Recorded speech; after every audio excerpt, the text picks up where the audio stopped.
नाशिक जिला जाति प्रमाण पत्र सत्यापन समिति ने माला साल्वे गवले का जाति प्रमाण पत्र अवैध ठहराते हुए उसे जब्त कर शासन के पास जमा करने का आदेश दिया है। ये कार्रवाई सुरेखा दिनकर चंद्रमौर्य की शिकायत के बाद हुई जांच के आधार पर की गई। समिति के दोनों पक्षों की सुनवाई के बाद निष्कर्ष निकालने कि परिवार का मूल निवास 10 अगस्त 1950 से पहले छत्रपति संभाजी नगर जिला में था, इसलिए जारी किया गया प्रमाण पत्र नियमों के अनुरूप नहीं था।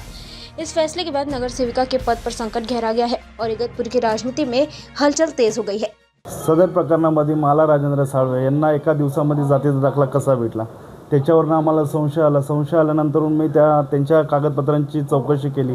चौकशी केल्यानंतर त्याच्यामध्ये असं निष्पन्नास आलं की जातीच्या दाखल्यासाठी कोणताही 50 किंवा 49चे त्यांनी कोणतेही पुरावे न देता त्यांना जातीचा दाखला भेटल्यानंतर मी ते समितीच्या लक्षात आणून दिलं। समितीच्या लक्षात आणून दिल्यानंतर समितीने पण मला जो योग्य तो निकाल दिला तो माझ्या साईडने दिलेला आहे आणि समितीने त्यांचा जातीचा दाखला हा अवैध ठरवला आहे आणि तो सरकार जमा करण्यासाठी सांगितलं आहे। याच्यापुढे तुमची काय कारवाई असणार आहे? तुम्ही काय मागणी करणार आहे? माझी मागणी एवढीच असणार आहे की त्यांचं पद जे आहे नगरसेवक पद ते लवकरात लवकर रिक्त करावे, एवढीच मागणी राहील माझी।